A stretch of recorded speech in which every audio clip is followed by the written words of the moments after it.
Hello, my name is Ashley Buford.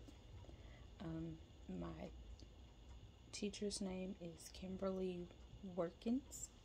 I'm hoping I'm saying that's right.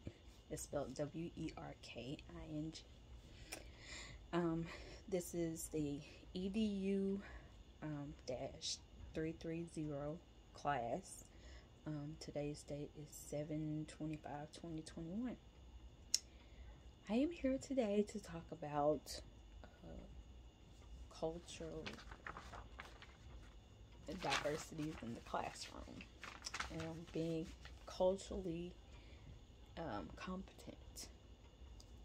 A culturally competent educator, to me, is someone who shows social justice in the classroom,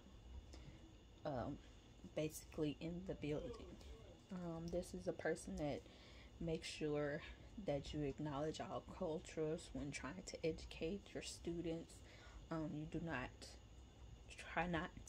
try your best not to be biased, and make sure that you're not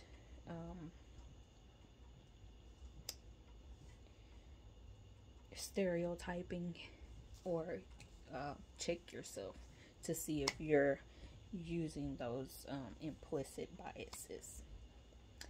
One thing I can say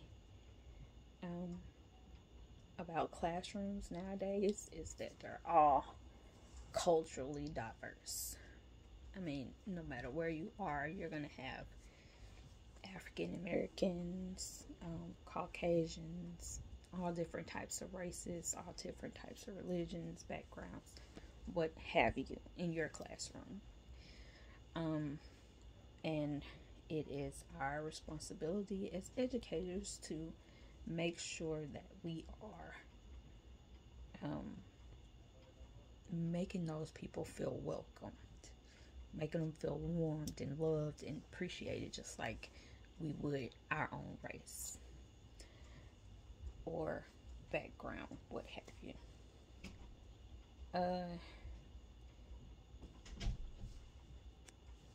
There is a cultural competence continuum characteristic chart that we had to look at for this class, and those cultural characteristics are numbered from 1 to 6. The first one being cultural destructiveness, the second one being cultural incapacity, third, cultural denial and differences, the fourth one, cultural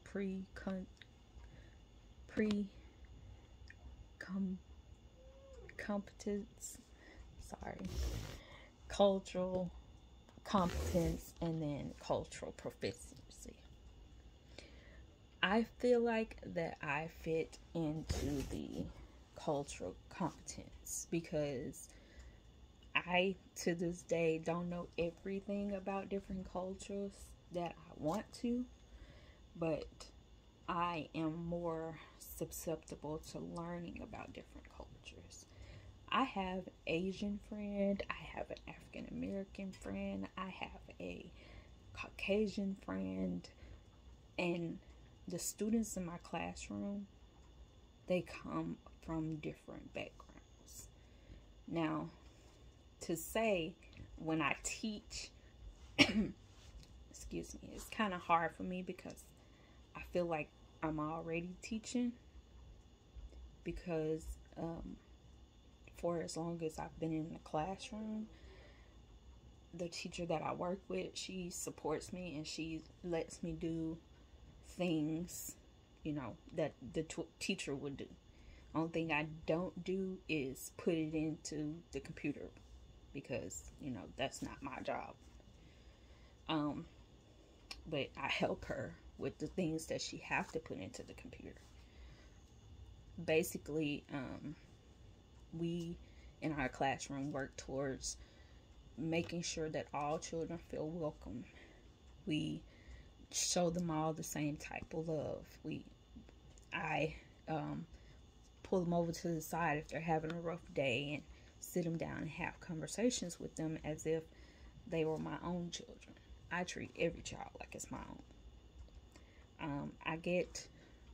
I have a lot of parents that thank me at the end of the year because I come to them and, kind of build a bond with the parents so that, they can contact me any time of the day, just like the teacher.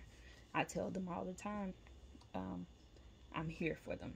My teacher, she also say, she's like my better half. So if you need anything from me, contact her too.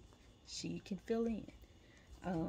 We try to pull different religions in from different places. And like I say, before I started working there, I was working at a school with different religions and different backgrounds and different cultures.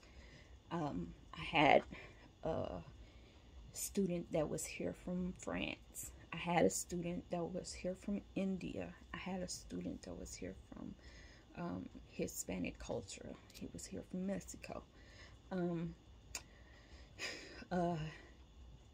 I also have an Asian friend. I like all of the different cultures, and my takeaway from each family can really, it makes me feel good knowing that I know the words, some of the words that they know. So for instance, like some of my Hispanic children, they don't know English when they come into the classroom. So I know the words like baños, manos, wash your hands, vamos las manos, wash your hands. Baño, I gotta go baño, yes, bathroom. Just picking up those little subtle words sometimes help them in the classroom. I keep saying we, but we're in this together, so it's like we build a family. Different words that I picked up from my different friends and stuff from other schools, like ni hao, means hello in Mandarin. Wahine means I love you. Just different things, culturally. Like, I love to learn about different cultures. My ambition is to one day travel, go to different places, especially Japan, because I am a big anime fan. I want to learn. I have that mindset. And to be a teacher, you have to have that mindset. You have to want to learn about your children so that they can be more willing to want to learn in that classroom with you.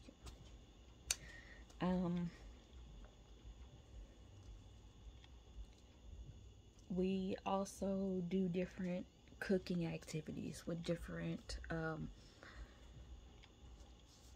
ideas from different cultures. We have different posters up around the classroom that has different cultures. We have activities that have different cultures in them. We have books that has different stories about different cultures. We basically want everybody to feel at home in our classroom.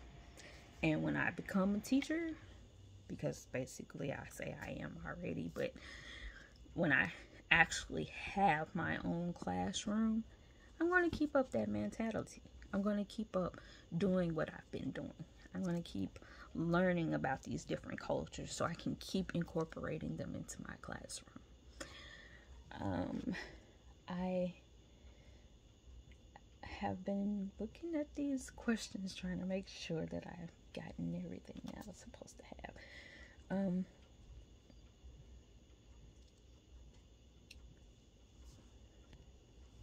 Pride myself in not pushing any child to the side to make them feel like they're not worth it, like they do not matter. I don't like to make children feel like